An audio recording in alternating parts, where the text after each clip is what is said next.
क्या तुम अपनी लिंग या योनि से प्रेम करते हो?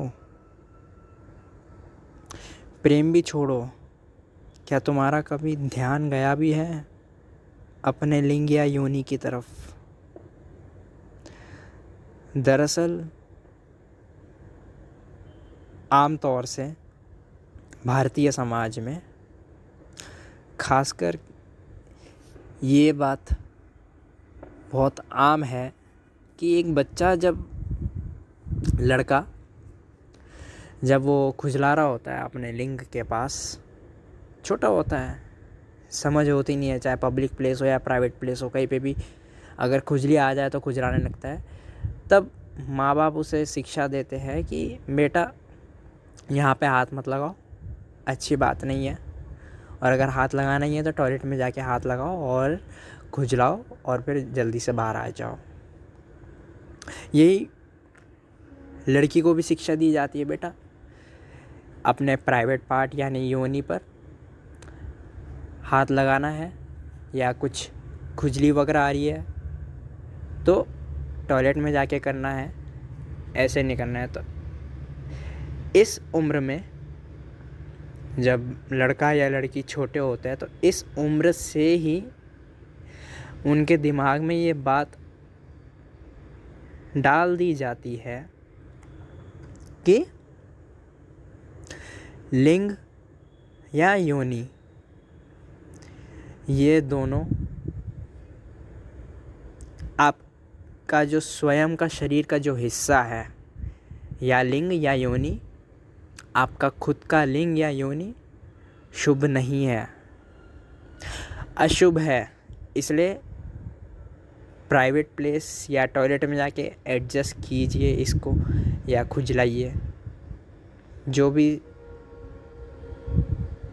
चीज़ है इससे संबंधित, ये सब अपने प्राइवेट प्लेस में कीजिए। ये शुभ नहीं है, अशुभ है।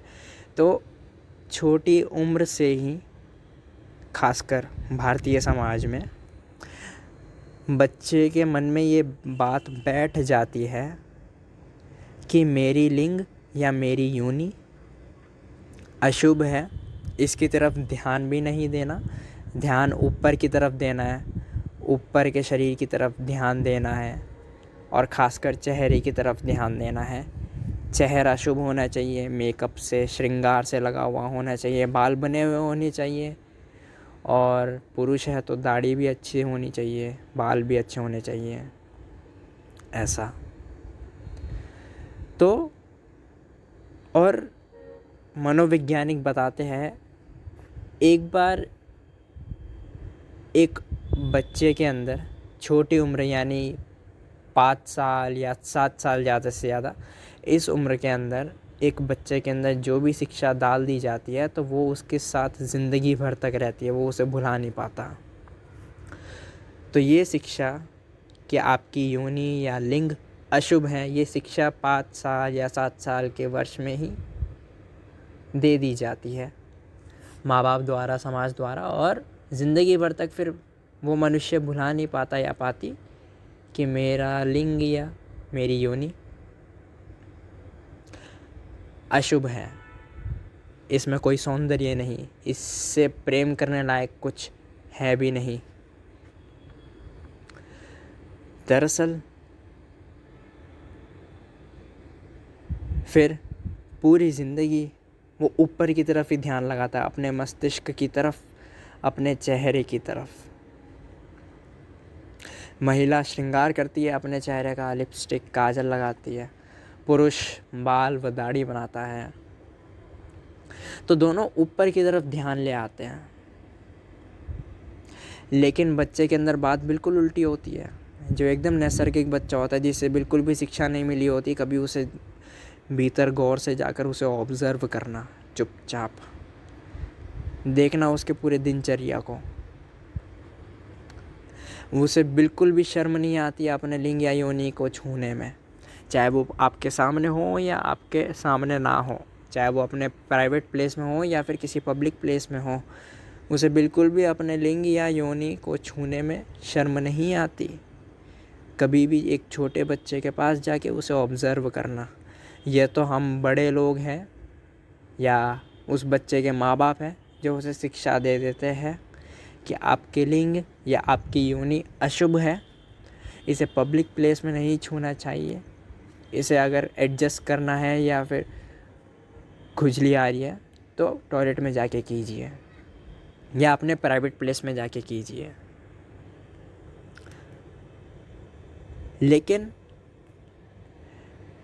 शिक्षा इतनी देते हैं, लेकिन बच्चा होता है, छोटा होता है, वो ये समझ लेता है, ना समझ होता है बच्चा, और वो ये समझ लेता है, भूल से ही सही लेकिन समझ लेता है कि ये अशुभ है और इससे दूर का फासला कर लेना चाहिए। बस काम से काम रखिए, जब पेशाब आए तब उपयोग कीजिए। और अगर आप महिला है तो ज़्यादा से ज़्यादा जब महावारी का समय होता है तब इसकी तरफ ध्यान दीजिए। बस ज़्यादा इसका उपयोग है नहीं, या ज़्यादा से ज़्यादा उससे भी ज़्यादा हस्तमैथुन करनी हो तो तब ध्यान दीजिए, बस। और कुछ नहीं, या संभोग करना हो तब ध्यान दीजिए, बस। इसके अलावा अपने लिंग या योनि की तरफ मनुष्य का ध्यान कभी जाता ही नहीं है। या तो पेशाब करना होगा, या हस्तमैथुन करना होगा, या फिर संभोग करना होगा, या फिर अगर महिला है तो महावारी के समय में। बस ये 4 कामों के लिए ही लिंग या योनि की तरफ ध्यान जाता है मनुष्य का, इसके अलावा ध्यान जाता ही नहीं। मज़े की बात ये है कि आप, चाहे आप महिला हो या पुरुष हो, जब आप दिन में उठते हैं, नहाते हैं, धोते हैं, उसके बाद सजाते हैं अपने चेहरे को, श्रृंगार लगाते हैं। अगर आप महिला है तो लिपस्टिक या काजल लगाते हैं, या अगर आप पुरुष है तो अपने बाल व दाढ़ी बनाते हैं कांच के सामने, और कमरे से निकलने से पहले फिर एक बार, आखिरी बार फिर से देख लेते हैं शीशे में कि अपने चेहरे को कैसे लग रहे हैं, कितना सौंदर्य आप अपने चेहरे में देखना चाहते हैं।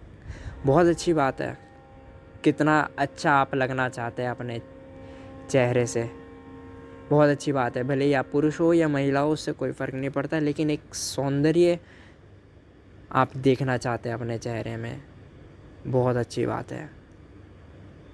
आप अपने चेहरे को बार बार देखना चाहते हैं। यहाँ तक कि मैं तो पागल हो जाता हूँ देखकर कि जब मैं अपने कक्षा में पहुँचता हूँ तो लोग वापस से अपने फ़ोन का फ्रंट कैमरा चालू करते हैं और देखते हैं खुद को। नहीं, अच्छी बात है, बहुत अच्छी बात है, पर मैं हैरान हो जाता हूँ ये देखकर। बहुत अच्छी बात है, सौंदर्य होना चाहिए शरीर में। कौन उम्मीद नहीं रखता सौंदर्य की अपने शरीर से, अपने चेहरे से? तो अपने चेहरे से सौंदर्य होगा तो सामने वाले को भी सौंदर्य देखकर थोड़ा खुशी, आनंद, पॉजिटिविटी महसूस होगी। लेकिन मैं आपसे ये कहना आया हूँ, ये पूछना आया हूँ कि क्या आप यही सौंदर्य अपने लिंग या योनि में देखना चाहते हैं? क्या आप वो भी छोड़ दीजिए, सौंदर्य तो दूर की बात, क्या आप अपने लिंग या योनि को देखते भी हैं ढंग से? क्या आपने अपने लिंग या योनि को कभी प्रेम किया है जितना प्रेम आप अपने चेहरे को करते हैं?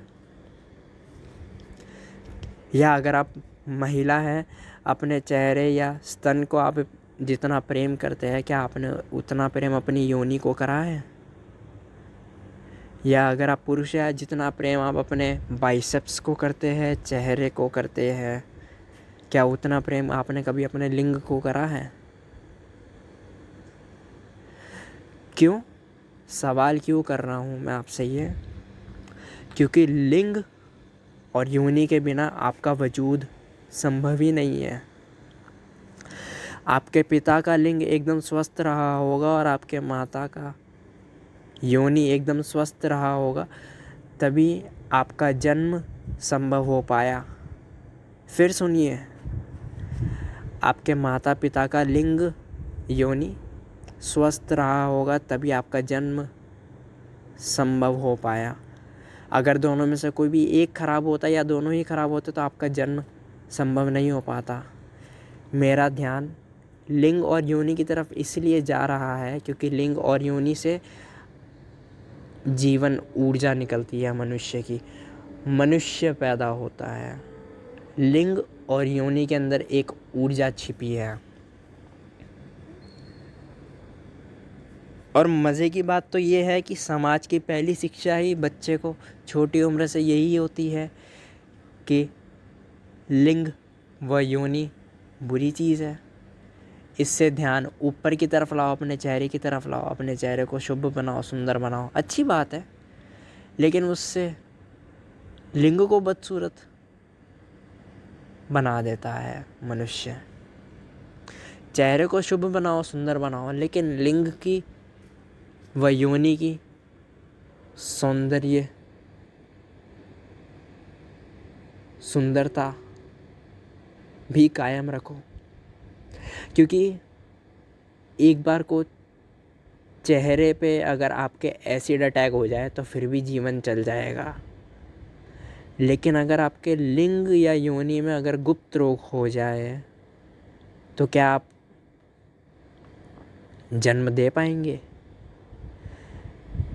क्या आप पिता या माँ बन पाएंगे अगर आपके लिंग या योनि में गुप्त रोग हो जाए तो? लेकिन मज़े की बात ये है, हैरानी की बात भी ये है कि अगर आपके चेहरे पर एसिड अटैक कर दिया जाए, आपके चेहरे का सौंदर्य बिल्कुल छीन जाएगा, लेकिन आपके लिंग या योनि पर उससे कुछ फ़र्क नहीं पड़ेगा। आप फिर भी माता या पिता बन पाएंगे।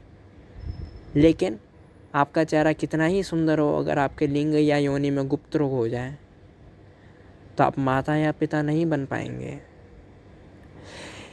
और यही कारण है, सबसे बड़ा कारण आज ये है कि मनुष्य अपने लिंग या योनि के ऊपर प्रेम करना तो दूर की बात, सौंदर्य भी दूर की बात, ध्यान देना ही छोड़ दिया है। सिर्फ काम के लिए उपयोग करता है, या तो पेशाब करने के लिए, या संभोग करने के लिए, या हस्तमैथुन करने के लिए, या अगर महिला है तो महावारी के समय ध्यान जाता है, बस काम से काम। इसलिए आज के मनुष्य का लिंग व योनि खोखला व कमज़ोर होता जाता है। इसीलिए तो हम देखते हैं कि पुरुषों में आज इतना गुप्त रोग बढ़ रहा है। प्रोस्टेट कैंसर बोलते हैं उसे साइंटिफिक भाषा में, आम देसी भाषा में गुप्त रोग बोला जाता है। होता वो प्रोस्टेट कैंसर है पुरुषों के अंदर। और महिलाओं के अंदर स्किन ग्लैंड होता है एक योनि के अंदर, वो उसे फीमेल प्रोस्टेट भी कहते हैं। तो महिलाओं के अंदर वो बीमारियां हैं। और महिलाओं के अंदर यूट्रस भी निकालना पड़ जाता है, ये बीमारी है महिलाओं के अंदर। उसे बच्चादानी भी बोलते हैं आम भाषा में। दोनों भुगत रहे, पुरुष भी भुगत रहा है, महिला भी भुगत रही है, क्योंकि दोनों ने ही अपने लिंग या योनि की तरफ ध्यान देना ही छोड़ दिया। प्रेम और सौंदर्य तो दूर की बात है। क्या आपको एक फैक्ट पता है? एक छोटा बच्चा अगर आपके घर में होगा तो उसको कभी ऑब्जर्व करना।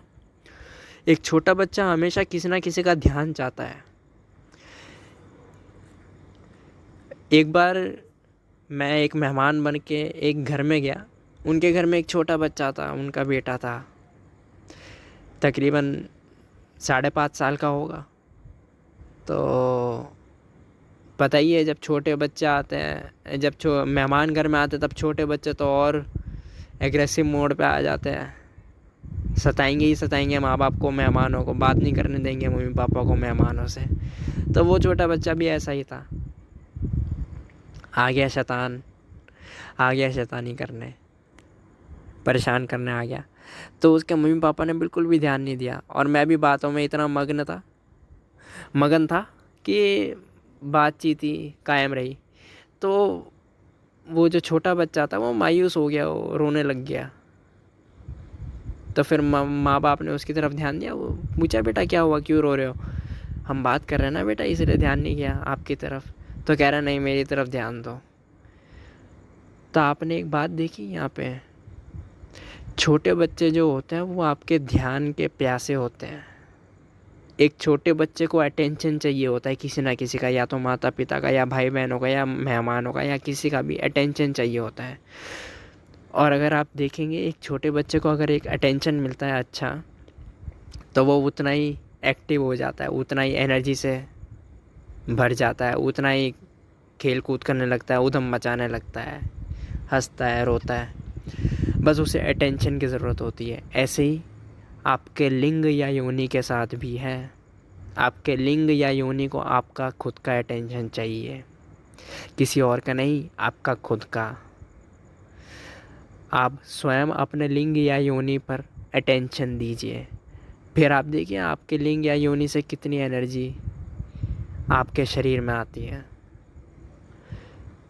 याद रहे, आपका लिंग या योनि केवल आपको माता या पिता ही नहीं बनाता, उससे पहले भी आपके अंदर हॉर्मोन्स रिलीज़ करता है। पुरुष के अंदर और स्त्री के अंदर, दोनों के अंदर रिस्पेक्टिव हॉर्मोन्स रिलीज़ करता है लिंग या योनि।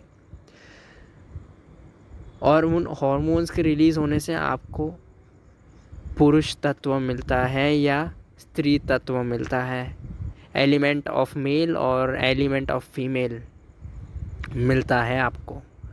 और ये केवल संभव है किसके कारण? आपके लिंग या योनि के कारण। लेकिन आप कभी अटेंशन ही नहीं देते तो कभी एनर्जी पहुंच भी नहीं पाती।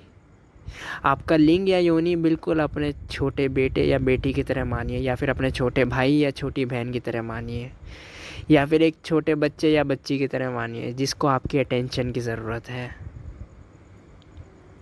और अटेंशन अगर आप देंगे तो आप एनर्जी महसूस कर पाएंगे। जब आप ध्यान ही नहीं देंगे उस तरफ, ऊपर की तरफ ही ध्यान देंगे,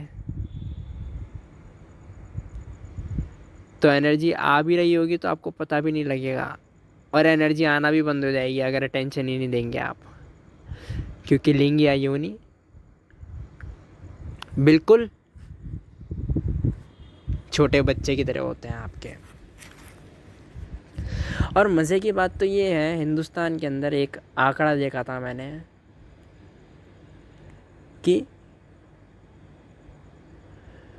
पॉर्न देखने में यूएसए के बाद हिंदुस्तान दूसरे नंबर पे आता है। तो पॉर्न में तो आप दूसरे के लिंग और योनि तो देख लेते हैं, लेकिन फिर भी खुद के लिंग और योनि की तरफ अटेंशन नहीं जाता। और स्टडीज़ बताती है कि पॉर्न देखने से एक साधारण मनुष्य एक धारणा बना लेता है कि पॉर्न वीडियो में जो ये लिंग और योनि है ये बहुत सुंदर है, और मेरी जो लिंग और योनि है इसके सामने कुछ भी नहीं। इससे पहली बात, अटेंशन तो था ही नहीं आपका अपने लिंग या योनि की तरफ, और दूसरी बात, पॉर्न देखने से एक बैड इफ़ेक्ट ये पड़ा कि आपने अपने ही लिंग या योनि से दुश्मनी कर बैठी। आपने अपने ही लिंग को कमज़ोर और बदसूरत समझा, तो अटेंशन पहले ही नहीं जा रहा था आपके खुद के लिंग के योनि या योनि की तरफ, अब आपने और बुरा बना लिया अपने लिंग या योनि को। इससे आपका ही नुकसान होगा। पहली बात, अपने लिंग या योनि की तरफ अटेंशन दीजिए, देखिए, ध्यान दीजिए। और दूसरी बात, प्रेम कीजिए अपने लिंग और योनि को। आप जानकर हैरान होंगे, लेकिन ये सच्चाई है। जो योग सूत्र के अंदर जो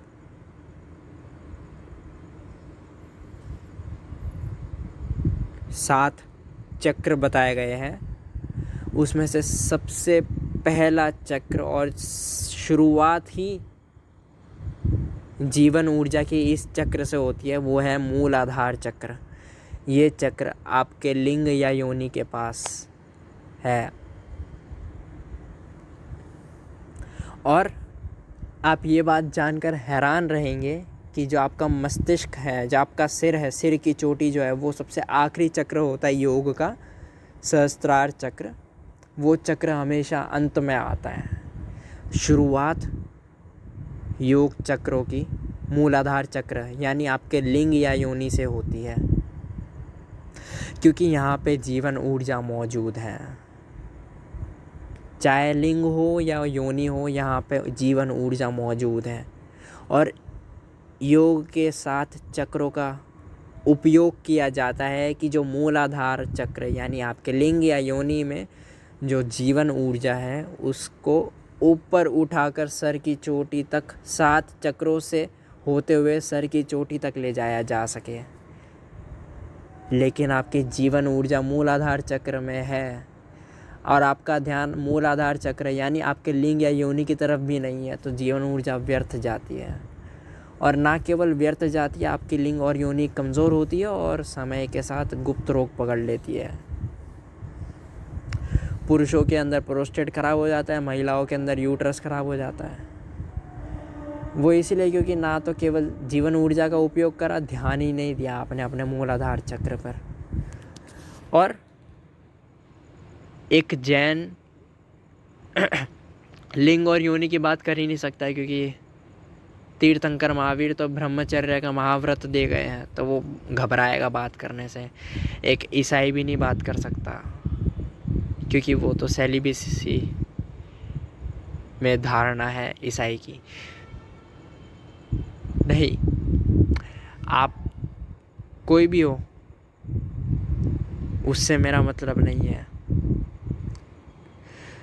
मेरा ध्यान शिवलिंग की तरफ ले जाने का है आपको। शिवलिंग कभी आप गौर से देखिएगा, गौर से देखिएगा।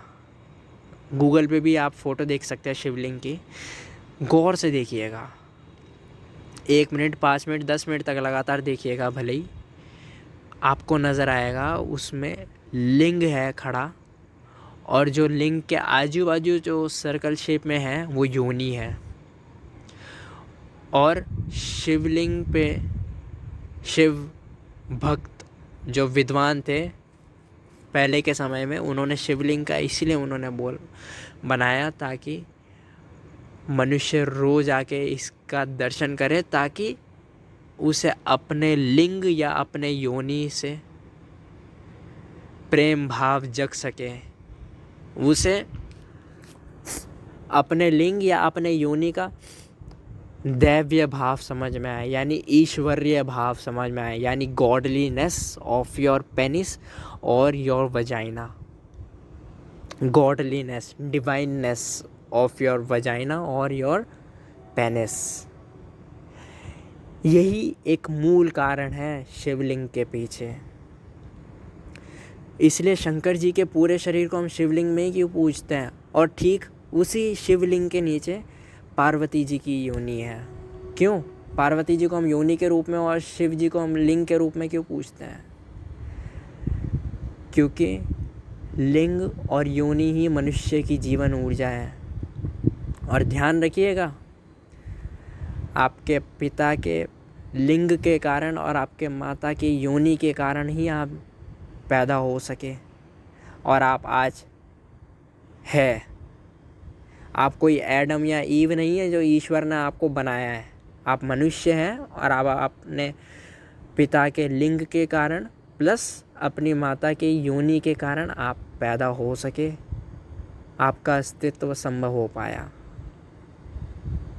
एडम और ईव की बात अलग है, वो उन दोनों को ईश्वर ने बनाया था। बाकी सबको तो बाकी सब मनुष्य तो लिंग और योनि के संभोग से ही पैदा हो सके हैं। तो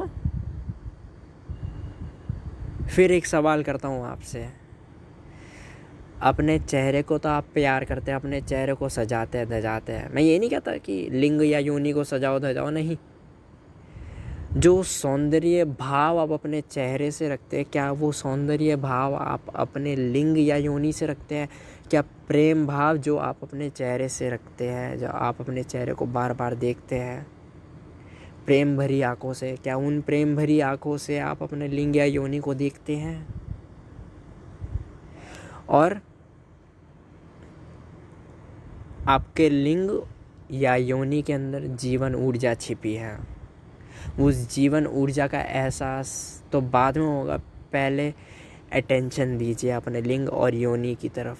और अपने लिंग या योनि को प्रेम भरी आंखों से देखिए, घृणा भरी आंखों से मत देखिए जो समाज ने आपको सीख दी है जब आप छोटे थे कि बेटा अपने लिंग या योनि की तरफ ध्यान मत दो, ये बेकार है, बस इसमें इसका उपयोग करो, बस काम से काम रखो। नहीं, घृणा भरी आंखों को हटा दीजिए, प्रेम भरी आंखों से देखना शुरू कीजिए, फिर आप अपने खुद के अंदर परिवर्तन पाएंगे, आप एक अलग ही ऊर्जा को प्राप्त होंगे। ये प्रयोग आप कम से कम 3 महीने करिए लगातार, फिर 3 महीने बाद आपको परिणाम खुद महसूस होने लगेंगे। एक अलग ही पुरुष तत्व या स्त्री तत्व आपके शरीर के अंदर आपको महसूस होगा। लेकिन उसके लिए पहले अटेंशन दीजिए अपने लिंग या योनि की तरफ, प्रेम भरी आंखों से देखिए अपने लिंग या योनि को, एक सौंदर्य, एक सुंदरता अनुभव कीजिए अपने लिंग या योनि में। फिर देखिए क्या ऊर्जा, क्या एनर्जी आपके लिंग या योनि की तरफ आती है। और अगर आप किसी बच्चे के माँ बाप हैं, किसी लड़के या लड़की के माँ बाप हैं, तो उसे ये शिक्षा मत दीजिएगा कभी कि आपका लिंग या योनि बदसूरत है, इसकी तरफ ध्यान नहीं देना, ये शिक्षा कभी मत दीजिएगा। जो गलती आपके माँ बाप ने की होगी, जो गलत शिक्षा आपके माँ बाप ने दी होगी, वो अपने बेटी या बेटे को मत दीजिएगा। अगर आपको अपने बेटी या बेटे की परवाह है तो सब्सक्राइब करें अगर ये चलचित्र मददगार साबित हुई है तो, और शेयर करें यह वीडियो।